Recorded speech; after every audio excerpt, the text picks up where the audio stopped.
Good morning. 14 जनवरी की current affairs हम discuss करेंगे और मेरा मानना ये है कि जो लोग ये क्वेश्चन कर रहे हैं कि एसबीआई के लिए अभी से करंट पढ़ें या फिर कौन से 3 मंथ्स की पढ़ें, अगर आपको 2026 में एग्ज़ाम क्लियर करने हैं तो आपको अभी से करंट स्टार्ट करनी चाहिए विदाउट एनी डाउट। और अभी से आप करंट पढ़ेंगे, याद रखेंगे तो आपको आगे जाके आसानी होने वाली है। मैं आपको हर वीडियो में लगभग बोलता हूँ बात। स्टार्ट करते हैं, क्विज़ेस जरूर देते रहिएगा। पहली न्यूज़ है कि union ministry of new and renewable energy ने डाटा दिया है कि इंडिया ने रिकॉर्ड ब्रेक किया 2024 में 2025 में। जो नॉन फोसाइल फ्यूल्स हैं उससे जो एनर्जी प्रोड्यूस करिए उसका तो कितनी करिए 266.78 गीगावाट, जो कि 22.6% लास्ट ईयर से ज़्यादा है। और अगर नंबर में देखें तो 49.12 गीगावाट प्रोड्यूस करी हमने 2000 एड ऑन करी है 2025 के अंदर। अब इसमें से अगर देखा जाए तो 135.8 सोलार से आई है और विंड से कितनी आई है 54.51 गीगावाट। ये डाटा सिर्फ जो मैंने लिखा ये आपको याद रखना, बाकी और डाटा याद रखने की कोई ज़रूरत है नहीं। और करंट अफेयर डेली इसलिए रीड करनी चाहिए आपको कि ये डाटा आपको इस ईयर भी आया, लास्ट ईयर भी आया होगा अगर आपने याद रखा हो। और इससे रिलेटेड जितना भी डाटा आएगा, आप जैसे जैसे वीडियो आगे देखेंगे तो मैं जब रिलेट करूँगा न्यूज़ को तो आपको पता चलेगा कि हाँ कितना हेल्पफुल होता है कि हम डेली वीडियोज़ देखें या फिर PDF रीड करें और फिर वीकली से रिविज़न करें। ये इंदौर से रिलेटेड है, मध्य प्रदेश के। तो इंदौर के बारे में मैं बताऊँ, इंदौर 8 बार लगातार क्लीनेस्ट सिटी का अवार्ड जीत चुका है, सुपर स्वच्छ लीग में शामिल हो चुका है। सुपर स्वच्छ लीग क्या है कि जो इंदौर जैसी सिटीज़ हैं ये बार बार क्लीनेस्ट सिटी का अवार्ड जीतती हैं, तो अहमदाबाद जैसी जो सिटीज़ हैं बाकी सिटी को मौका नहीं मिलता, इसलिए इनके लिए एक अलग ही लीग क्रिएट कर दी गई है। क्योंकि ये सिटी अब ऊपर चली गई है, इस स्तर से इतनी क्लीन हो चुकी हैं और इन्हें एक वाटर प्लस का सर्टिफिकेट मिला है। इस वाटर प्लस का सर्टिफिकेट ये है कि ये जो सीवेज वाटर है ये सिटी उसको इतना क्लीन कर देती है कि उसको वापस एनवायरनमेंट में छोड़ा जा सके, जैसे पॉन्ड्स हैं और रिवर्स हैं वहाँ रिलीज किया जा सके, विदाउट पॉल्यूशन होता है ये वाटर। ये सर्टिफिकेट इस चीज़ के लिए मिलता है, विदाउट पॉल्यूशन। ठीक है, अभी एक न्यूज़ आई थी जिससे जो इसी न्यूज़ से रिलेटेड है, जिसकी वजह से ये जो कैंपेन है चलाया गया है। न्यूज़ थी कि जो इंदौर के अंदर भागीरथपुरा है वहाँ 8 लोगों की जान गई है। कितने लोगों की जान गई है 8 लाइफ्स गई हैं। और वो किस वजह से गई हैं, जब सैंपल्स लिए गए तो पता चला जो इंदौर म्युनिसिपल कॉरपोरेशन है, इंदौर म्युनिसिपल कॉरपोरेशन जो वाटर सप्लाई करती है, उस पानी के पीने की वजह से 8 लाइफ गई हैं, जो कि गवर्नमेंट ने रिकॉर्ड करी हैं। लेकिन गवर्नमेंट का डाटा कुछ और भी प्रूफ कर रहा है। गवर्नमेंट ने 2 लाख रुपए कंपेंसेशन दिया फैमिली को कि भाई हमारा पानी खराब था, हमारी रेस्पॉन्सिबिलिटी, आपने हमें टैक्स और वोट दोनों हमारी झोली में डालें तो हम आपको एक कंपेंसेशन देते हैं कि आपकी फैमिली से जान चलेगी तो हम तुम्हें 2 लाख रुपए दे देते हैं। लेकिन 8 जान गई हैं, फैमिलीज को 18 फैमिलीज को दिया है ये कंपेंसेशन। बची 10 फैमिलीज को क्यों दिया है गवर्नमेंट ने नहीं बताया, क्योंकि ये जो टोल है गवर्नमेंट रिकॉर्ड करती है कि 8 गई हैं, जब 18 फैमिली को दिया तो ये इससे ज़्यादा ही है। इसके अगेंस्ट कांग्रेस के कुछ मिनिस्टर्स ने एक न्याय यात्रा निकाली है, न्याय यात्रा, जिसमें कहा है कि जो मेयर है इंदौर के उन्हें रिज़ाइन देना चाहिए, इंदौर के मेयर को रिज़ाइन देना चाहिए। इंदौर के मेयर का नाम क्या है, जिनकी रेस्पॉन्सिबिलिटी थी कि वाटर कंटेमिनेटेड नहीं हो, उनका नाम है पुष्यमित्रा। पुष्यमित्रा जी हैं ये, पुष्यमित्रा भार्गवा। तो गवर्नमेंट ने कहा जैसे कि हमारे यहाँ कमेटी बैठाई जाती है वो सब बैठाई गई और एक कैंपेन और लॉन्च कर दिया, स्वच्छ जल अभियान। ये रूरल और अर्बन एरियाज के लिए किया है कि जो डायरिया आउटब्रेक हुआ इंदौर के अंदर, इन्होंने बोला उसके अगेंस्ट। और ये 2 फेजेस में चलेगा, 10 जनवरी से 28 फरवरी तक, और दूसरा फेज होगा 1 मार्च से 31 मार्च तक। 2 फेज हो गए। और एक जल सुनवाई हर ट्यूसडे को होगी कि जितनी भी लीकेज है उससे प्रॉब्लम है आप उनको कंप्लेन कर सकते हैं, और जो रोबोट्स हैं वो चेक करेंगे अब कि वाटर साफ है या नहीं है। इस न्यूज़ के अंदर जो मैंने आपको बताई वो इन्फॉर्मेशन, सारी इन्फॉर्मेशन आपको एग्जाम के लिए याद नहीं रखनी है, आपको ये अभियान याद रखना है। और जो पहले अवार्ड्स मिले हुए हैं इंदौर को ग्लोबल रोल मॉडल माना जाता है स्वच्छता के मामले में। और आप सर्च करना एक बार, और ऐसा गंदगी की वजह से एक क्राइसिस और आया था इंदौर के अंदर। हमारी जो ministry of road transport and highways है उसने कोलैबोरेशन किया है एक एनजीओ के साथ, उसका नाम है save life.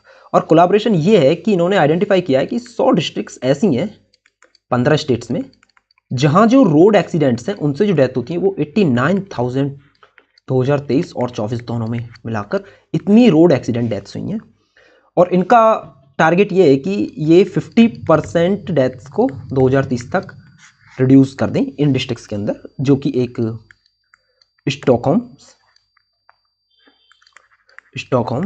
Declaration on road safety है, डिक्लेरेशन ऑन रोड सेफ्टी जो 2020 में साइन हुआ था, उसके अकॉर्डिंग जो रोड एक्सीडेंट्स हैं, रोड इंजरीज और डेथ्स दोनों को 2030 तक 50% कम करने का टारगेट है। ठीक है, तो इस जो एनजीओ है सेव लाइफ, इसने ministry of road and highway के साथ में कोलैबोरेशन किया है। और इन्होंने आइडेंटिफाई ये भी किया है कि 17,331 ऐसे क्रैश लोकेशंस हैं जहां जो मिला के 58% फैटिलिटीज बनती हैं। यानी ये वो लोकेशंस हैं जहां से जो हमारी कंट्री के अंदर हो रहे हैं 58% जो फैटिलिटीज हैं, एक्सीडेंट्स हो रहे हैं, वो इन लोकेशंस पर हो रहे हैं। और ये जो एनजीओ है ये करेगा क्या, ये क्या करेगा कि जो लोकेशंस हैं उन पर ऐसे बैनर्स लगाएगा कि आगे एक्सीडेंट प्रोन एरिया है।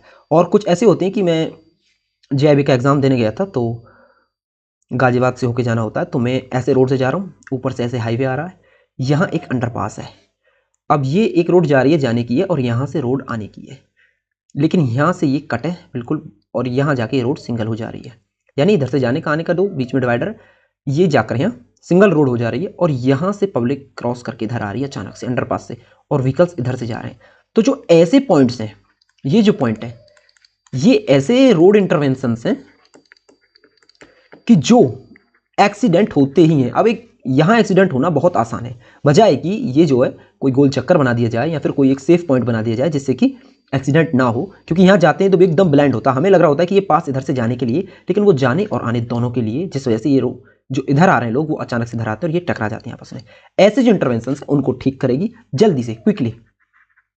तो इस तरीके से जो रोड एक्सीडेंट्स हैं उस फैटिलिटी को कम करके लेके आएगी। और भी बहुत सारा डाटा दिया है कि हम ये करेंगे, इतने % उससे होंगे, वो आपके काम का नहीं है इतना। लेकिन ये याद रखिएगा कि इन्होंने ऑलरेडी कुछ डिस्ट्रिक्ट्स के अंदर चालू कर दिया, जैसे 20 डिस्ट्रिक्ट हैं उत्तर प्रदेश की, 19 तमिलनाडु की, 11 महाराष्ट्र और 9 कर्नाटका की। ये भी डाटा पूछे जाने के चांसेस बहुत कम है, आप बस ये याद रखिए। और इतनी लंबी स्टोरी बताने के पीछे मेरा जो कारण होता है वो ये होता है कि आप जिस न्यूज़ पर थोड़ा सा समय बिताएंगे और आप उसे रिलेट कर पाएंगे आगे, तो उससे आपको उसे याद रखने में आसानी होगी। जैसे कि अभी ये कोटक महिंद्रा बैंक के एक होल टाइम डायरेक्टर अपॉइंट किए गए अनूप कुमार साह। अब इस पर हम न्यूज़ पर ज़्यादा समय नहीं बताएंगे, तो हमें ये जो न्यूज़ है याद रहने के चांसेस बहुत कम है, इसलिए हमें मल्टीपल रिविजन्स और क्विज देनी है। तो कोटक महिंद्रा के जो होल टाइम डायरेक्टर कौन है, अनूप कुमार साह, जो कि 12 जनवरी 2026 से इस पद को संभालेंगे। इससे पहले कहाँ थे, ये बजाज फाइनेंस के अंदर थे, 8 साल थे। त्रिपुरा ग्रामीण बैंक RRBA ये त्रिपुरा का, इसने क्या बनाया, एक सोलार पावर्ड ATM वैन बनाई है। कि एक वैन है ये, इसकी छत पे सोलार प्लेट्स लगा दी हैं और ये सोलार एनर्जी से प्लेट चलेगी। और इस चीज़ के लिए इसे स्कॉच सिल्वर अवार्ड से भी नवाजा गया है। ये अवार्ड जनरली उस चीज़ के लिए मिलता है, आप कोई भी इनोवेशन करते हैं, गवर्नेंस करते हैं, ईज ऑफ लिविंग करते हैं, उस चीज़ के लिए अवार्ड दिया जाता है डिफरेंट कैटेगरीज में। तो स्कॉच सिल्वर अवार्ड भी मिला है इसे। और किसकी मदद से बनाया ये, नाबार्ड की मदद से। RRB इसको जो सपोर्ट करता है वो कौन करती है, NABARD, national bank for agriculture and rural development. ऐसी 3 वैन बनाई है इन्होंने, इको फ्रेंडली वैन भी बोलते हैं इनको, जिन्हें जो ऐसे एरियाज है जहाँ इलेक्ट्रिसिटी नहीं है, इलेक्ट्रिसिटी की कमी है, उन एरियाज में जाके चलाया जा सके। हमारे यहाँ खेलो इंडिया गेम होते हैं, तो दूसरा खेलो इंडिया बीच गेम्स हुए थे जिसमें कर्नाटका ने टॉप किया है। आपको टॉप याद रखने कितने मेडल्स लिए वो याद रखने की जरूरत नहीं है। दूसरा तमिलनाडु और तीसरा मणिपुर, आपको सिर्फ ये याद रखना है। और कहाँ हुए ये, union territory of Dadar and Nagar Haveli and Daman and Diu. ये आपको अगर मैप में पता हो तो, हमारे इंडिया का मैप ऐसे है, तो ये जो इलाका इस जगह पे जो गुजरात है, यहाँ ऐसे ये दमन एंड दीव फैला हुआ है। ठीक है, तो यहाँ ये गेम्स कंडक्ट कराए गए थे। 8 स्पोर्ट्स हुए थे यहाँ। 2026 के Tata steel chess India women's blitz जो टाटा स्टील चेस चैंपियनशिप है ये हुई थी ब्लिट्स कैटेगरी में और रैपिड कैटेगरी में। रैपिड कैटेगरी थोड़ा स्लो होता है और ब्लिट्स होता है बिल्कुल फास्ट, बहुत ज़्यादा।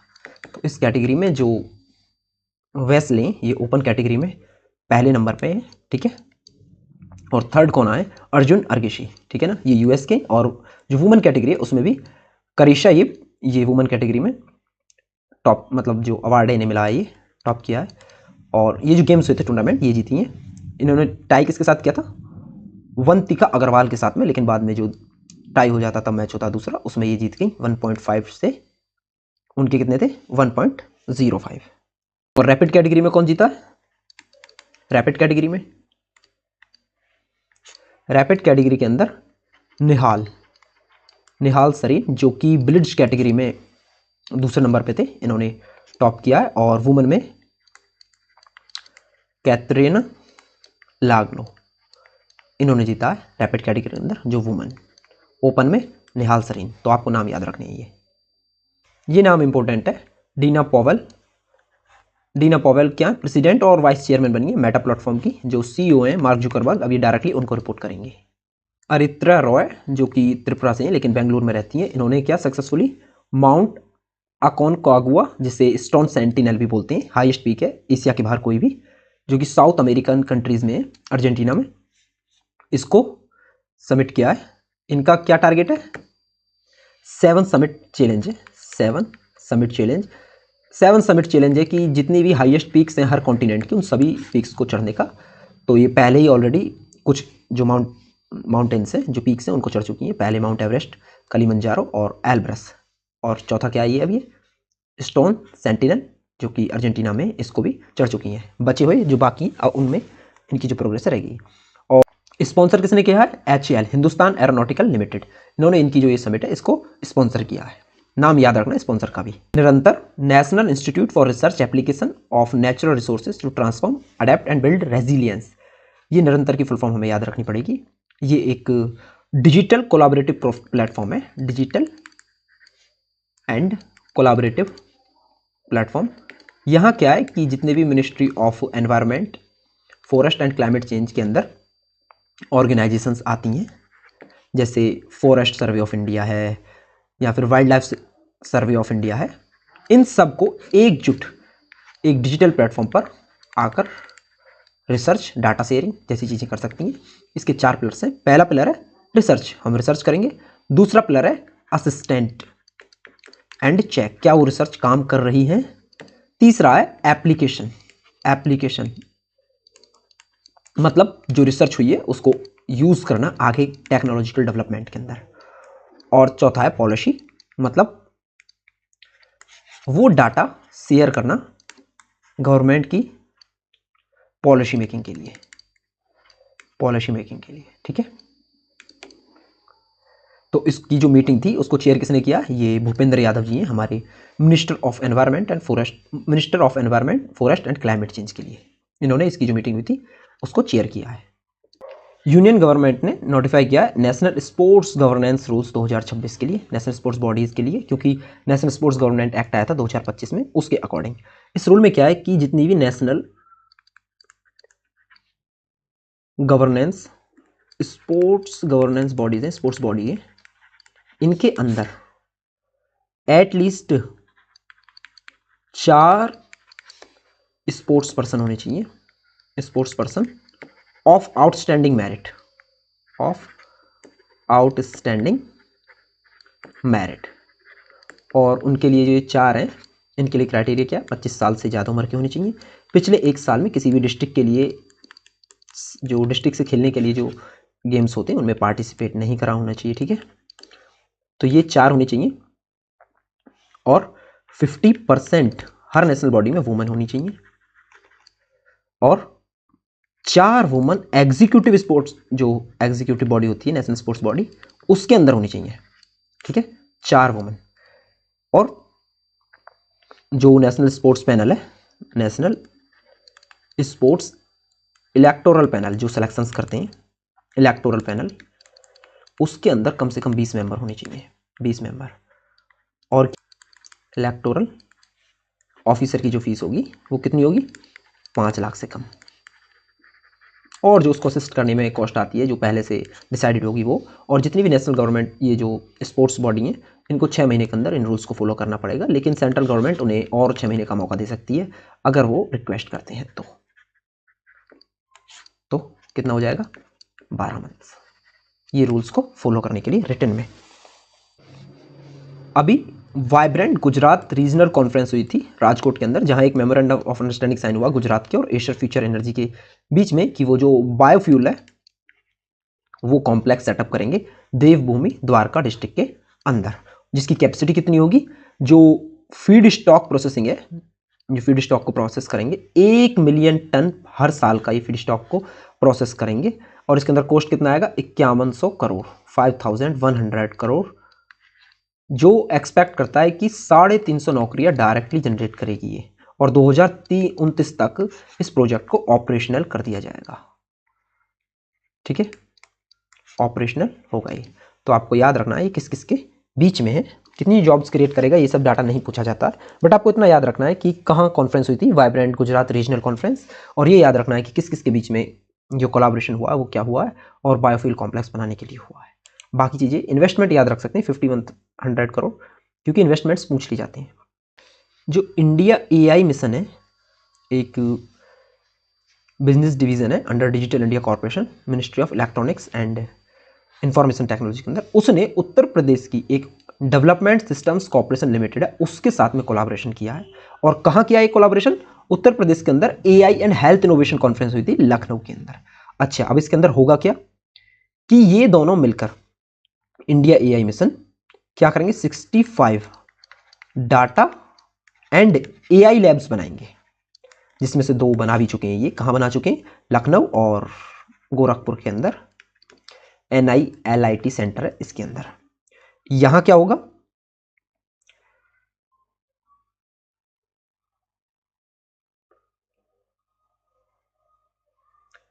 AI के अंदर AI स्किलिंग मतलब AI से रिलेटेड स्किल एनहेंस करने के लिए ट्रेनिंग दी जाएगी। ठीक है, मशीन्स प्रोवाइड की जाएंगी लैब्स के अंदर, AI इंफ्रास्ट्रक्चर डेवलप किया जाएगा।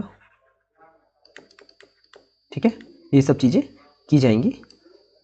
तो याद रखना हमें कि इंडिया AI मिशन के साथ में किसने कोलैबोरेशन किया, Uttar Pradesh development system corporation limited ने। ठीक है,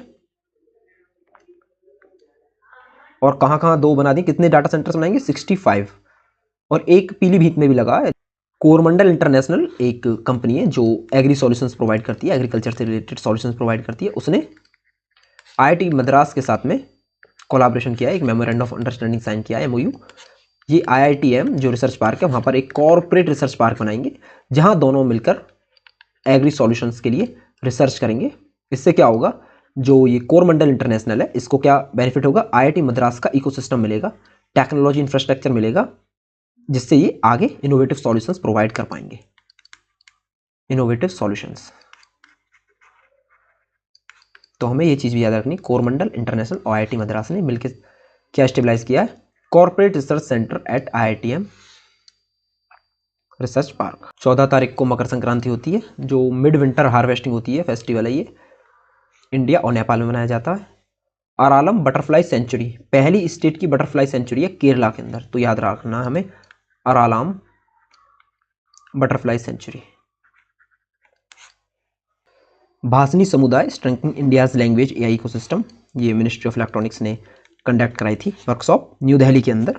यहाँ क्या है कि एक्सपर्ट्स मिले थे और जो इंटरनेट पर डाटा है वो सब इंग्लिश में अवेलेबल है, तो बहुत सारे लोग जो इंडियंस हैं वो पीछे छूट जाते हैं, जो हिंदी बोलते हैं, तमिल बोलते हैं, मलयालम बोलते हैं। तो AI टूल्स को उनके अंदर ट्रेन करना, जिससे कि वो अपनी लैंग्वेज के अंदर सारी चीज़ें एक्सेस कर पाएँ, एजुकेशन, रिसर्च, सब कुछ।